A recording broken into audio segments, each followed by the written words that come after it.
bienvenidos a un nuevo Mates con Historia, espero que estén muy bien. Hoy retomamos la historia de la Iglesia Católica y bueno, casi viene como anillo al dedo porque iniciamos la Cuaresma, estamos en los comienzos de estos 40 días en los que nos preparamos para la Pasión y la Pascua de nuestro Señor Jesucristo. Entonces, hoy vamos a retomar con algo que me había quedado pendiente, que era, estábamos en la Edad Media, ¿sí? Es una edad compleja, distante en términos históricos, muy interesante. Yo tengo acá nuevamente a estos autores que venimos citando en su Historia de la Iglesia en 4 tomos, 3 sacerdotes, Liorca, García Villoslada y Montalbán. Para mí un hallazgo, un descubrimiento, una obra de la década de 1950, muy documentada, muy erudita, con críticas y también con elogios a lo que fueron los distintos sucesos que se van presentando en la historia de la Iglesia, institución 2 veces milenaria. Y habida cuenta de que estamos en Cuaresma, es apropiado lo que vamos a ver hoy, que tiene que ver con la espiritualidad durante la Edad Media. ¿Cómo vivían la fe aquellos cristianos de hace 1000 años? ¿Cómo se estructura la Iglesia como organización, ¿no? ¿Cuáles eran algunas de sus normas disciplinarias? Algunas, vamos a ir viendo, como ven ustedes, como saben, a través de distintos capítulos, para no hacerlos tan largos, ¿no? Pero siempre la recomendación de buenos libros para quienes quieran profundizar estos temas.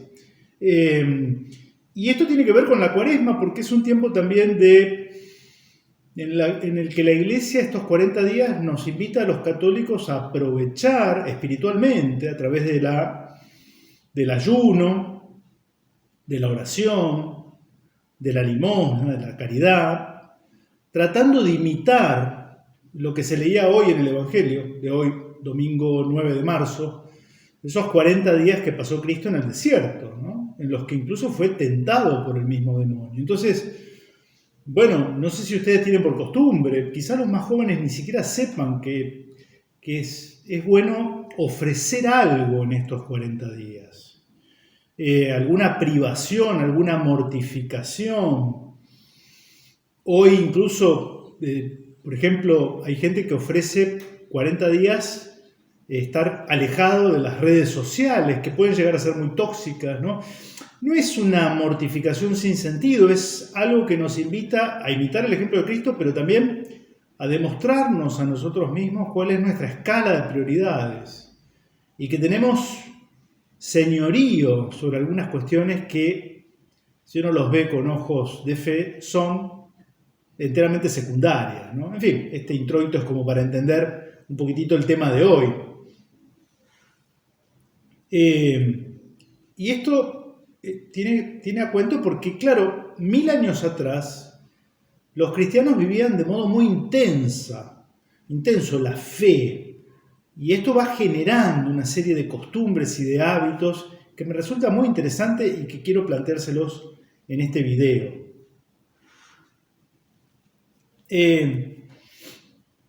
Disciplina eclesiástica, dicen los autores.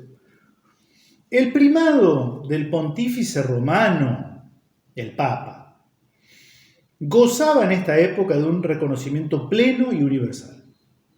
Estamos en torno al año 1000. A Roma miraban todos como la cabeza suprema de la Iglesia.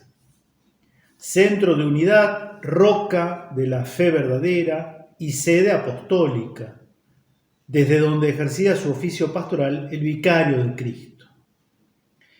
Y haciéndose eco del sentir de toda la Iglesia de Oriente, cita acá un autor, ¿no? Antes del cisma, Teodoro escribía al principio del siglo IX lo siguiente, ¿no? La Iglesia de Oriente, respecto del primado de Roma. Santísimo y sublimísimo Padre de los padres, Papa apostólico y sucesor de Pedro en el poder de las llaves.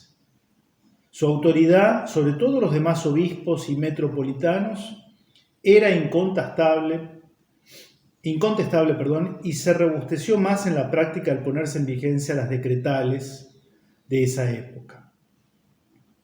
El nombre de arzobispo, un arzobispo, ¿no? Es un dignatario de la Iglesia, que al principio era un título de honor en aquellos obispos que habían recibido de Roma el pallium. El palio es un ornamento, vamos a tratar de poner alguna imagen, que utilizan precisamente los obispos y arzobispos, ¿no? Y también el Papa, que es obispo de Roma.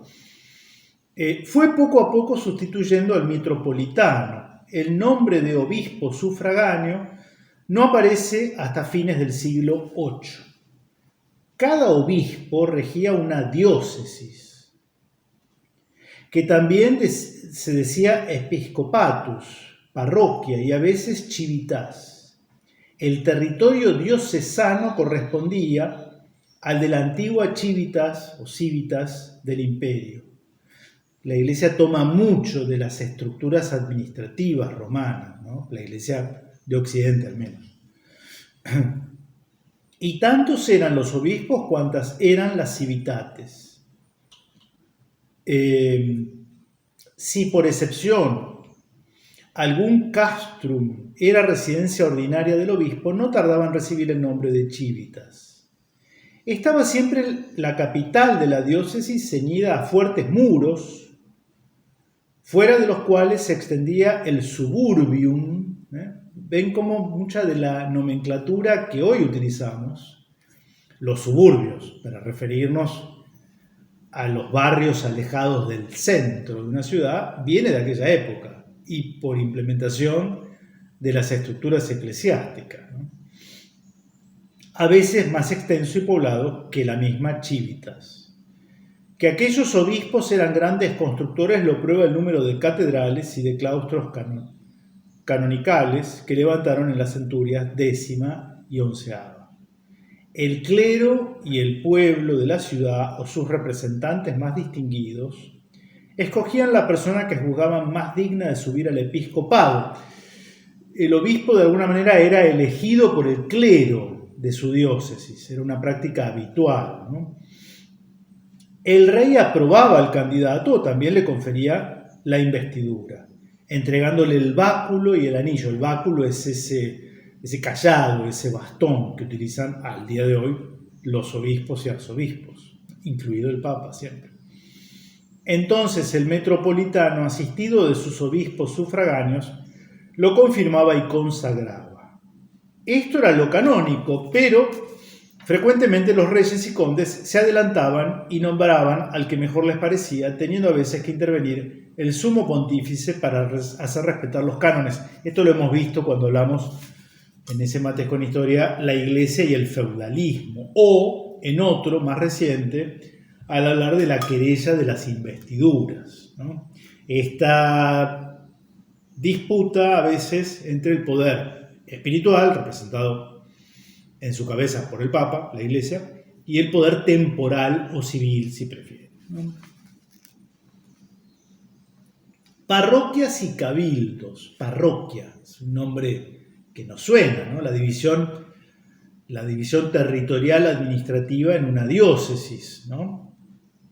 Parroquia era el territorio al cual se extendía la jurisdicción de ciertas iglesias.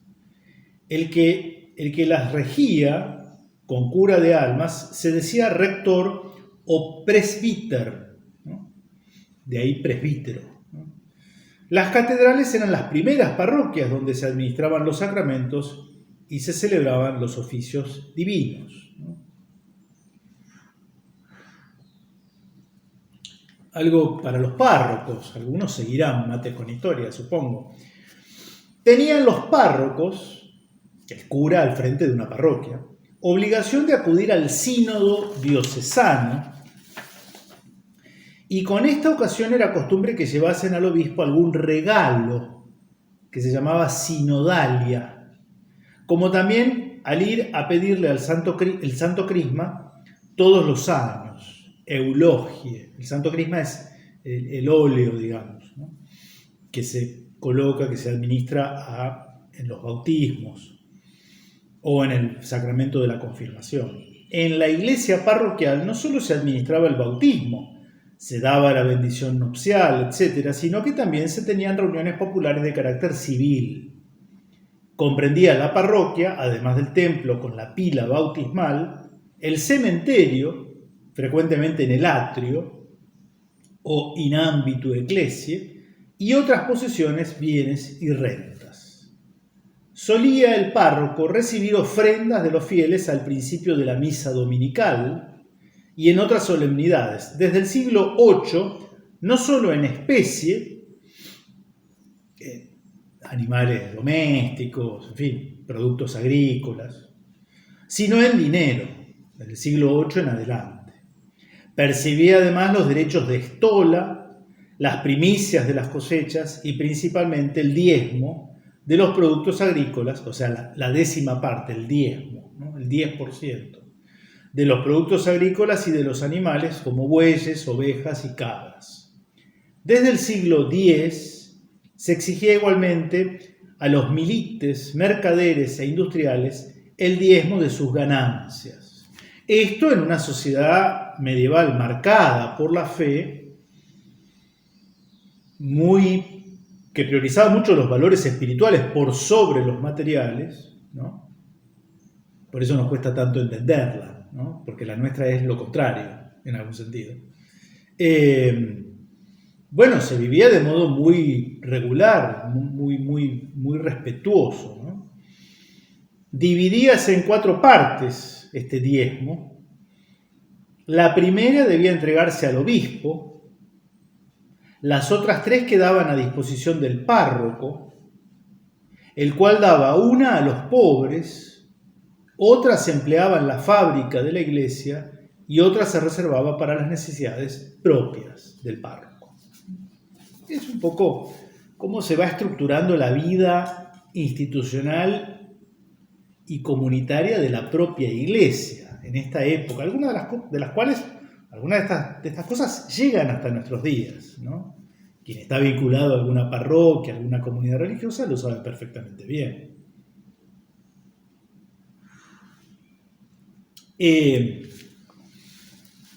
Esos clérigos que cantaban en el coro el officium canonicum y vivían conforme a una regla o canon, se llamaron canónigos.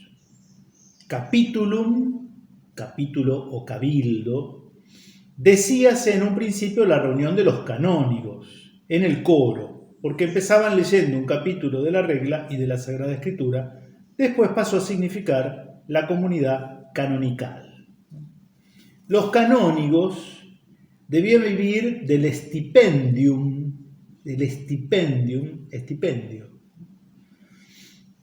de los que les distribuía el obispo.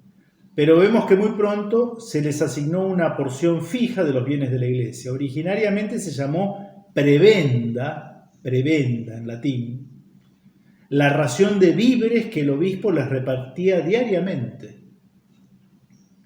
Desde el siglo X, el conjunto de bienes destinados a la manutención del cabildo. La vita canónica vino a gran decadencia en el siglo X y aún antes. Empezaron los canónigos por obtener el permiso de mantener por propia cuenta, otra mansio, otra residencia fuera de la comunidad canónica, con tal de que se reuniesen en el coro y en la mensa canónica. Luego, creciendo la diversidad social y económica de unos y de otros, dejaron muchos de asistir a la mesa común y aún se hacían representar por otros en el coro. De suerte que en algunas partes la vida común desapareció y en otras era observada tan solo por los canónicos jóvenes que estudiaban bajo la dirección del Scholasticus de la catedral. Un empeño vigoroso en concilios y obispos porque se vea reflorecer la vida canónica no se advierte hasta el siglo XI. Y acá enumera los concilios en los cuales se invitaba, se urgía a los curas a volver a esa vida en común, ¿no? Ven como ustedes, es un ida y vuelta, hay momentos de auge, de apogeo, de esplendor y también de decadencia, de retraimiento, de relajamiento de ciertas costumbres. Esto acompaña a la iglesia desde Pentecostés. hasta hoy. La educación de los clérigos. ¿Cómo se formaban esos curas? Entre la cultura del alto clero, obispos, maestros, curiales, etc., y la del clero inferior existía un abismo. Aún en las épocas más sombrías y turbulentas, nunca dejaron de brillar figuras eminentes en las ciencias divinas y aún en las humanas. Dejamos sus nombres para el capítulo de la cultura. ¿Dónde recibían esa formación tan elevada? En las escuelas adjuntas a los monasterios y catedrales, de las que hablaremos a su tiempo. Esas escuelas adjuntas a monasterios y catedrales derivarán luego en las universidades. Ya vamos a dedicarle un Mates con Historia específico, ¿no? Es un invento de la Iglesia, es una creación de la Europa medieval, las universidades. Allí los candidatos al sacerdocio aprendían de memoria los salmos, se ensayaban en leer y contar y escribir en unas tablas de cera, completando la enseñanza primaria con el estudio del Donato, comprendiosa gramática latina en preguntas y respuestas. Seguía la enseñanza secundaria o estudio de las artes liberales, del Trivium y el Quadrivium, y completaban su formación con el estudio más serio de la teología y de los cánones. En aquellos tiempos que preceden el desarrollo científico de la escolástica, versaba la teología sobre el texto de la Sagrada Escritura. La teología va a tener un desarrollo mucho más profundo un par de siglos después, agrego yo, ¿no? Con figuras, por ejemplo, como Santo Tomás de Aquino, ya llegaremos a esa etapa. Los tratados dogmáticos de los santos padres, no disponiendo de copiosos subsidios exegéticos, acudían principalmente para la inteligencia e interpretación de la Biblia a la glosa antigua u ordinaria de Walafrido. Ahora, había muy poco material de estudio, que contenía aclaraciones de palabras y de circunloquios, etc., según la exégesis que habían hecho los santos padres, de los cuales leían además otros escritos, especialmente los de San Agustín, para la teología especulativa, y los de San Gregorio Magno y San Isidoro para la práctica. No toda esta creencia se exigía a cualquier sacerdote.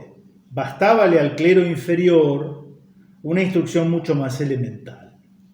Y como se puede suponer, había sacerdotes de escandalosa ignorancia. Los concilios exigían por lo menos que los ordenados, los curas ordenados, supiesen el símbolo y la oración dominical, las plegarias de la misa, los ritos y formulaciones de los sacramentos, el calendario eclesiástico, el canto del oficio divino y poco más. La edad requerida para las órdenes sagradas era, según el ya citado concilio compostelano, la siguiente: los subdiáconos de 18 años, los diáconos de 25 y presbíteros de 30 años. En fin, un modo de garantizar un cierto grado de madurez, ¿no?, en esas personas dedicadas a la prédica del Evangelio y a la administración de los sacramentos.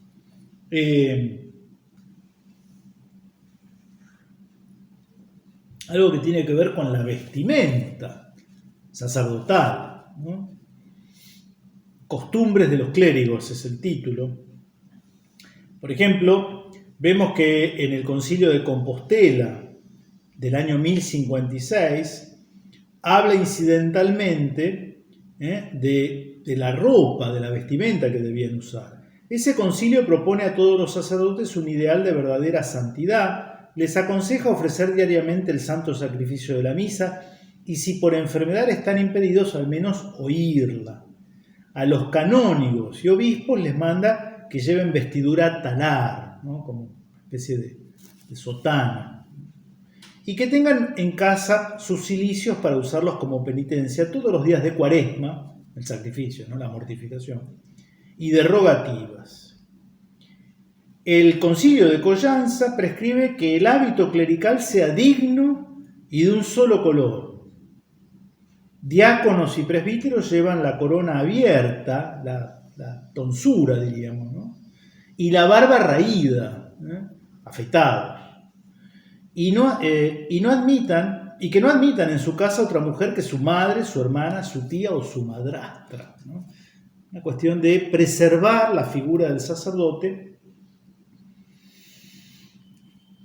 para distinguirlo de cualquier otro habitante, para que sea visible la presencia del sacerdote. Esto es un tema que hoy también está muy discutido dentro de la Iglesia Católica, que después de las reformas del Concilio Vaticano II se ha relajado mucho en cuanto, por ejemplo, a la vestimenta sacerdotal. Es raro ver hoy curas de sotana, es raro. Estoy hablando de Argentina. Llevan la camisa con el cuellito, ¿no? Y algunos ni siquiera eso. ¿Está bien o está mal? Bueno, yo he escuchado opiniones encontradas, ¿no? Incluso de gente común. La experiencia del sacerdote que viste como sacerdote, fuera de la parroquia me refiero, es que incluso se le acerca gente a pedirle la confesión. Es decir, cuando hay gente que al identificar la figura del sacerdote hace un clic, para bien, para bien. En fin, es un tema, ¿no? Ya hace 1000 años había un interés por esta cuestión. Una mala costumbre de aquellos tiempos era la consecratio absoluta, por la que algunos sacerdotes se ordenaban sin incardinarse en ninguna iglesia, es decir, sin fijar domicilio, diríamos los abogados, y por tanto sin depender establemente de ningún obispo. Frecuentemente entraban al servicio de un señor o iban a aumentar el número de los clérigos vagabundos, ¿no? Vagabundos. La liturgia, el modo de celebrar los sacramentos, la Santa Misa, en fin, ¿no? Dicho sea de paso, y es la época también de las reformas del Papa Gregorio el Grande, Gregorio Magno, de ahí el canto gregoriano. Vamos a tratar de poner alguna, muy propio de esta época, muy conocido, prácticamente en desuso el canto gregoriano. Es un canto que invita mucho a lo mejor a la introspección, a la meditación, a la plegaria, ¿no? Yo, que soy cero para gustos musicales, ya lo saben, bueno, a mí me gusta más una liturgia en la que la música sea más barroca, si se quiere, ¿no? Pero bueno, siento mucha admiración y respeto por el canto gregoriano, ¿no? Que aún se conserva en monasterios, en abadías, en determinadas catedrales. Es un canto que que combina muy bien con esas construcciones, ¿no?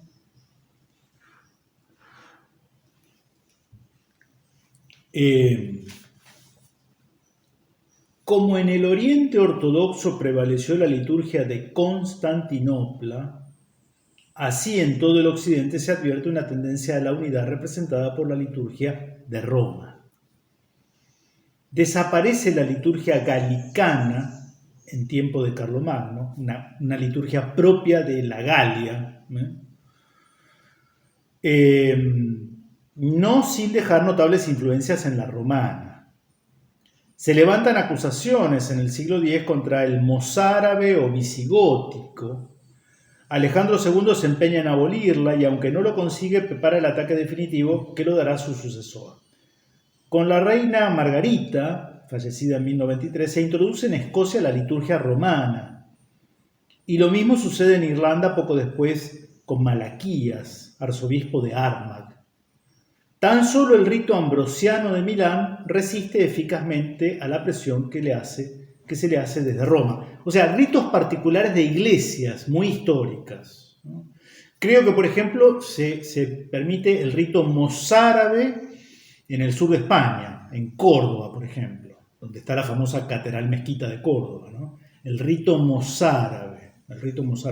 Pero hay distintos ritos admitidos que no necesariamente siguen el canon romano en la celebración de la Eucaristía, ¿no? Por ejemplo, los caldeos, las iglesias orientales en comunión con Roma, ¿no? Las iglesias orientales en comunión con Roma. Es un tema importante y aún hoy muy debatido la cuestión litúrgica, ya vamos a llegar, pero el Concilio Vaticano II también, me adelanto, ¿no? Bueno, quizá con buenas intenciones en esto de facilitar el entendimiento por parte del pueblo fiel a aquello a lo cual estaba asistiendo, la Santa Misa, por ejemplo, que antes era rigurosamente en latín, haya producido un efecto no deseado que es un poco una trivialización, una degradación en el misterio que también está presente en la Santa Misa. Por eso muchas voces han alertado sobre la necesidad de volver a una cierta ortodoxia litúrgica, ¿no?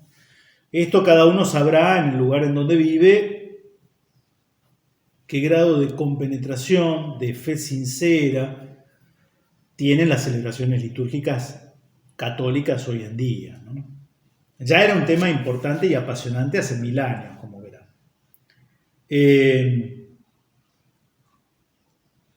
Desde el siglo VII se generaliza la costumbre de las misas privadas, pues hasta entonces lo normal era que se celebrase el Santo Sacrificio de manera solemne, con asistencia del clero y del pueblo. En adelante bastaba, en representación de la comunidad cristiana, uno que ayudase a la misa, el cura y un ayudante. Con esto se multiplicó extraordinariamente el número de misas, ya que no solamente las decían o podían decirlas diariamente todos los sacerdotes, sino que algunos celebraban varias al día, aunque en diversos altares. A esto también se le va a poner un cierto coto, en el sentido de que el cura no puede celebrar hasta más de cierta cantidad de misas diarias, ¿no? Los ornamentos litúrgicos del sacerdote y del diácono, así como los paramentos del altar, el modo de vestir el altar, ¿no? Ahora que estamos en la Cuaresma, habrán notado o pueden notar quienes vayan o concurran que los ornamentos son de color morado, de color morado, signo de un acto penitencial, ¿no? Eso va cambiando de acuerdo a los ciclos anuales, el año litúrgico, ¿no? Entonces, los ornamentos litúrgicos del sacerdote y del diácono, así como los paramentos del altar, tal como los enumera el Concilio de Collanza, eran idénticos a los de hoy. Claro, esto está escrito en la década del 50, antes del Vaticano II, ¿no? Hago esa aclaración. Algo que me llamó mucho la atención, porque uno podrá decir, católico, ¿no? Bueno, esa gente era muy devota, muy piadosa, la vida social se estructuraba en torno a lo religioso, deben haber comulgado todos los días, eran de comunión diaria. Me llamó mucho la atención lo que dicen estos curas, historiadores.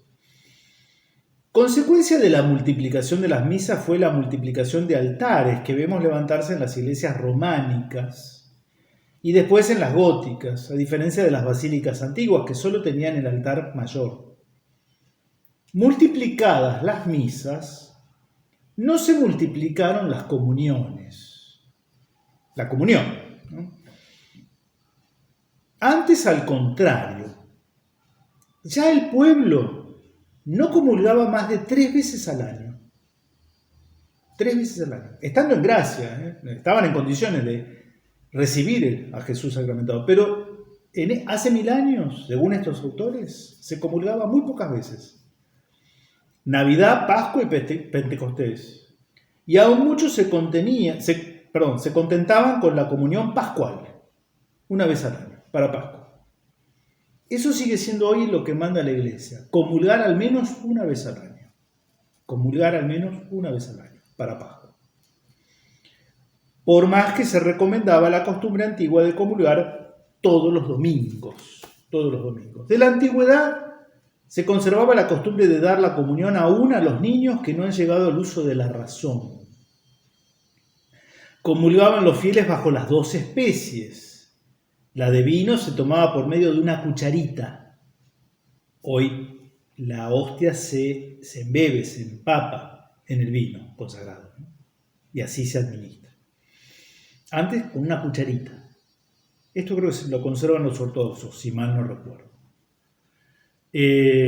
Con la que el sacerdote ofrecía al fiel un pedacito de pan empapado en el sanguis, la sangre. La de pan, que en Occidente era siempre ácimo, no se ponía ya en la mano del comulgante, sino directamente en la boca. Este es todo un tema también. Hay una cuestión dentro de la iglesia actual en la que cómo administrar la Eucaristía. Ya nos vamos a referir cuando lleguemos, ¿no? Estoy adelantando que esto ya era un tema hace 1000 años. A los que no comulgaban se les daba en algunas partes hostias bendecidas, pero no consagradas. Hacia el año 800 nacen en las partes cantables de la misa los tropos, que son como una paráfrasis del texto y se multiplican las secuencias. La homilía, el sermón, luego del Evangelio, el que da el cura. En la misa mayor no debía faltar la predicación homilética, la homilía. Para facilitar este deber de obispos y párrocos se compusieron algunos sermonarios que sirviesen de modelo, y acá da algunos. Por orden de Carlomagno prestó grandes servicios, por más que la predicación al pueblo sencillo se hacía en la lengua rústica. La predicación siempre fue, incluso en aquellas épocas en las que la celebración era en latín, el sermón era en el idioma local, en la lengua vernácula. El canto eclesiástico o gregoriano, al que referíamos recién, que tanta importancia llegó a tener en la liturgia, se difundió desde la Schola Cantorum de Roma a otras iglesias. Primero a las de Kent y York, en Inglaterra, después a las de Metz, Soissons y en los principales monasterios benedictinos de Europa. Así se fue esparciendo el canto gregoriano, tan propio de esta época. Algo de la majestuosa gravedad gregoriana empezó a perder el canto cuando a la homofonía sustituye el organum o diafonía. El discantus y la polifonía, cuyos primeros rudimentos suelen atribuirse al monje Huegbaldo de Senneman en Flandes. El órgano, rey de los instrumentos, acá hace su aparición el órgano, ¿no? Tan presente, ¿no? Aún hoy en las iglesias. Hoy últimamente, a raíz de todo esto que venimos comentando, las reformas litúrgicas, prácticamente en desuso, en Rosario, ¿no? En Rosario. Una pena. A mí me gusta mucho la música, escuchar el órgano en la liturgia. Yo tengo mucho respeto por quienes introducen la guitarra, está perfecto. Y aparte yo soy de la idea de que a lo mejor conviene un instrumento en cada ocasión. Yo me acuerdo cuando nuestros chicos eran chicos, íbamos de vacaciones a la costa atlántica. Y me acuerdo que en una localidad muy nueva, Mar de las Pampas, se iba a construir lo que finalmente se construyó, la capilla de Mar de las Pampas. Creo que está bajo la advocación de Nuestra Señora del Carmen, no recuerdo bien. Bueno, los primeros años la misa era en el bosque. Una misa de campaña a la intemperie, en el bosque, bajo los árboles. Siempre acompañada por un guitarrista que tocaba muy bien y que acompañaba. Bien, la guitarra en ese ámbito de misa de campaña, o la misa criolla, aparece como el instrumento más adecuado, más acorde a ese tipo de celebración. Pero en una iglesia barroca o en una catedral medieval a lo mejor la guitarra no sea el mejor instrumento, ¿sí? Yo sé que se ha difundido mucho, acá hay un músico, Helio de Posadas, que si me escucha esto me retira el saludo. Es un gran guitarrista, ¿no? De una zona en la cual los instrumentos de cuerda han arraigado mucho. Pero lo que estoy diciendo es que a lo mejor hay ámbitos y ámbitos. Es como, no sé, la indumentaria. Si voy a la playa, no me voy de traje a la playa. Ahora, si voy a un casamiento, voy de traje. No voy de bermuda, ¿se entiende? O sea, no es ni denostar la bermuda ni el traje. Se trata de distribuirlo de acuerdo a lo más ubicado y lo que más contribuye a la espiritualidad de los fieles, que creo que finalmente de eso se trata, ¿no? Bien, el órgano.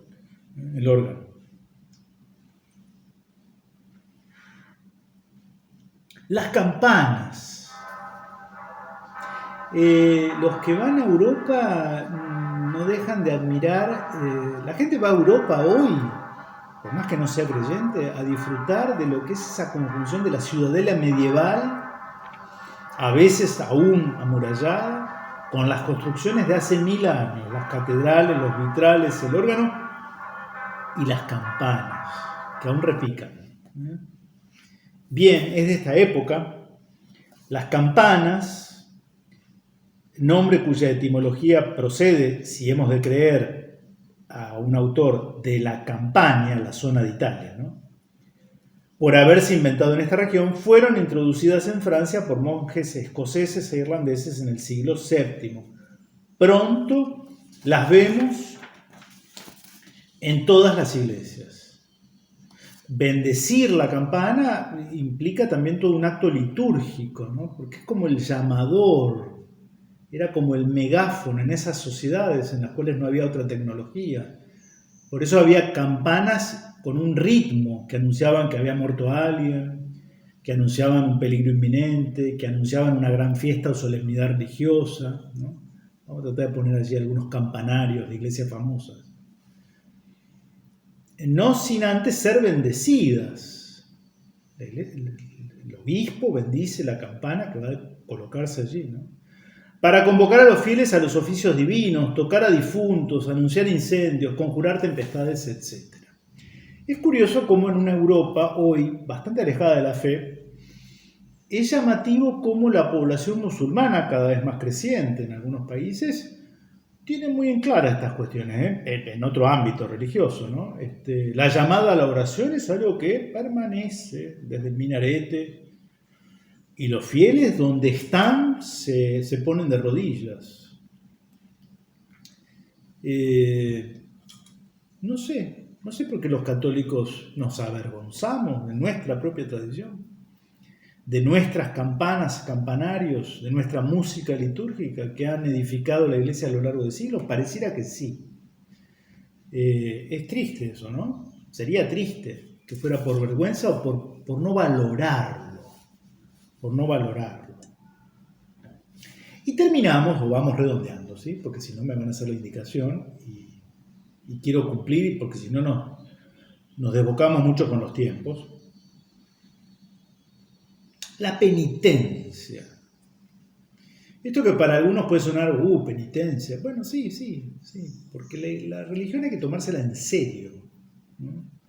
No está para adornar mi vida, como algo para rellenar un vacío. Si yo soy una persona de corazón religioso, soy consciente de lo primero, de lo que tomo conciencia, es de que yo debo estar dedicado, de lleno a la vida religiosa. Y esto se tenía muy presente hace 1000 años. Justo en esta cuaresma, ¿no? La penitencia. La penitencia pública, los penitentes, conforme a los antiguos cánones, seguía en uso durante esta época siempre que se trataba de pecados públicos. Y se sometían a ella aún los reyes. Los reyes hacían penitencia. Hemos hablado en la querella de investiduras la humillación de Canosa. El emperador, el hombre más poderoso de la tierra, viaja a suplicar que el Papa le levante la excomunión y está 3 días como penitente. Se sometían a ella aún los reyes como don Sancho Ramírez, que hubo de hacerla ante el altar de San Vicente de Roda por haber usado indebidamente de los bienes de la iglesia. Debían los presbíteros hablar a los pecadores públicos y amenazarlos con la excomunión, si no se reducían a la penitencia. Cuando los delitos eran extraordinariamente graves, no era raro que el pecador espontáneamente o por mandato del obispo acudiera a Roma peregrinando. ¿Se entiende lo que estamos hablando? No había avión, para recibir la absolución del Papa. Era una sociedad cristiana en la cual esto se vivía del modo más común.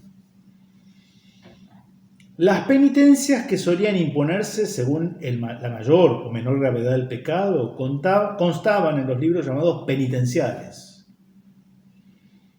de los que el más conocido es el que se dice de Teodoro, obispo de Canterbury. Desde el siglo IX se nota una reacción contra cierta blandura introducida por los mismos penitenciales, y vemos que los obispos y sínodos y papas establecen penitencias más severas comparado con lo de hoy, ¿no? A veces de largos años de exclusión de la vida cristiana y de prolongados ayunos a pan y agua, de andar descalzo, no vestir ropas de lino, estar recluido en un monasterio durante la Cuaresma, abstenerse del uso del matrimonio, o sea, vivir la castidad dentro del matrimonio. Otras veces se imponían peregrinaciones a lejanos santuarios, o bien flagelaciones corporales. Entonces, la penitencia, ¿cómo ha cambiado esto, no? ¿Cómo ha cambiado? Es posible que esto obedeciera a una sociedad en la que se habían absolutizado los valores espirituales, en detrimento de los valores materiales. Es posible, es más, es así, creo. Y que luego se procurara una vida o una sociedad en la que los valores tuvieran una mayor armonía, un mayor equilibrio, sin absolutizar a aquellos que no fueran absolutizables. Pero también es posible que 1000 años después nos hayamos ido como sociedad al otro extremo.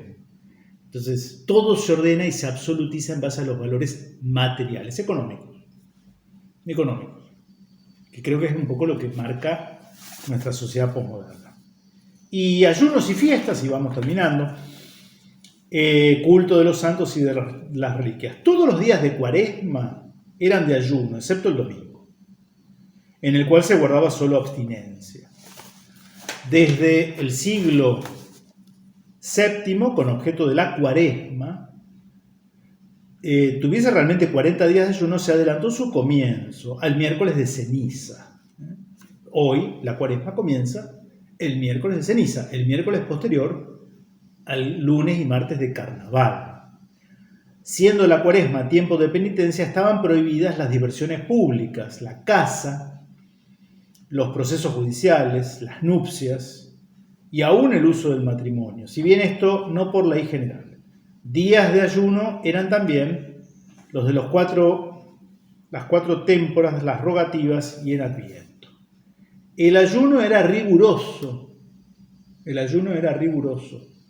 No se podía tomar alimento ni bebida alguna, ni agua siquiera, hasta las 6 de la tarde, es decir, hasta el rezo de las vísperas, que solía ser a esa hora. Carlomagno adelantaba las vísperas y consiguientemente la hora de comer. En muchas partes, quizá de acá quede la costumbre europea de cenar temprano, quizá, ¿no? Incluso en verano. En muchas partes se puso como límite del ayuno la hora nona, o sea, las 3 de la tarde. Mas como era muy duro pasarse las 24 horas con una sola comida, sobre todo en días sucesivos y continuos, la regula magistri permitía que los monjes, concluido el trabajo de la tarde, se reuniesen a tomar un vaso de posca o más tarde un vaso de vino. Esto es lo que se llamó colatio, una colación, diríamos hoy, una comida frugal, una merienda. Porque en ese tiempo se leía a los monjes reunidos algún capítulo de las colaciones de Casiano. Generalizada y extendida a todos los fieles, esta colación se permitió desde los comienzos del siglo XIII añadir algún ligero alimento. El calendario litúrgico se enriquece con nuevas fiestas. Se redondean los 3 ciclos, Pascua, Pentecostés y Navidad. El calendario de Roma acepta las fiestas de algunos santos no romanos. Y cuando el calendario romano es adoptado en el imperio de Carlomagno, se generaliza el culto de muchos mártires y santos de la ciudad eterna. Del oriente pasan a occidente las principales fiestas de la Santísima Virgen: la purificación, la anunciación, la asunción, la natividad. La fiesta de la Santísima Trinidad, que aparece en Lieja, en Bélgica, en los albores del siglo X, no tarda en propagarse a otras iglesias. La de Todos los Santos, el 1 de noviembre, se celebra desde el siglo VII en Roma y desde el IX en todas partes. La devoción a San Pedro y a los demás apóstoles hace que se instituyan fiestas en honor de cada uno de ellos. En el ritual se introducen nuevas ceremonias como la bendición y procesión de los ramos, la imposición de la ceniza, esto tan presente en estos días. Crece la devoción popular a los santos y, entre otras 1000 manifestaciones de esta devoción, sobresalen las peregrinaciones a los más venerados santuarios. Las reliquias de los santos, algo importante, porque se populariza el rendir culto a las reliquias, que no solo eran los restos mortales de un santo, una santa, sus huesos, ¿no?, sino también cosas que habían sido poseídas por ellos: un anillo, vestimentas, algún libro, algún devocionario, las reliquias, ¿no? Hay un problema porque esto puede derivar en una suerte de superstición respecto en torno a las reliquias. Una cosa es el culto a las mismas, otra cosa es otorgarle una suerte de poder mágico, ¿no?, que eso no es lo que enseña la Iglesia. Por eso los autores dicen o aclaran: por más que las leyes de la Iglesia prohibían la falsificación y la venta de reliquias, así como el valerse de ellas para usos supersticiosos, ciertos abusos fueron imposibles de evitar. Hoy adelanto y termino. La superstición se infiltró indudablemente en el culto de las reliquias, pero también es cierto que esta piadosa costumbre de venerar los cuerpos de los santos hizo que se desterrasen otras costumbres supersticiosas, resabios del paganismo, sobre todo en los pueblos recién convertidos. Quizá, sin decirlo, se refieran a la costumbre de cremar los cuerpos, que hoy llamativamente ha retornado. Hasta hace 20 años era algo que no se veía en Rosario, al menos en Argentina. Hoy es bastante común escuchar que se crema a los difuntos, ¿no? Y algunos incluso llegan a esparcir sus cenizas en lugares no sagrados, ¿no?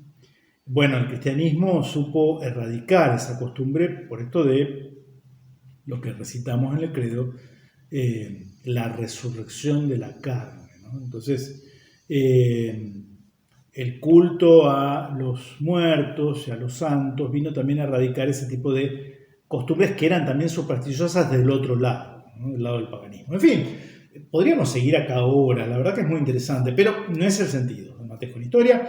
Me apuro el último mate y les agradezco la difusión. El último mate tuvo muchísima repercusión, el de la banda oriental entregada por el directorio, la invasión portuguesa. Muchos orientales, se han sumado muchos brasileros a comentar, cosa que agradezco mucho, y les retribuyo los saludos desde esta humilde trinchera que llamamos Mates con Historia. Espero que les haya parecido interesante. Nos vemos la próxima, si Dios quiere. Buena semana, que estén bien.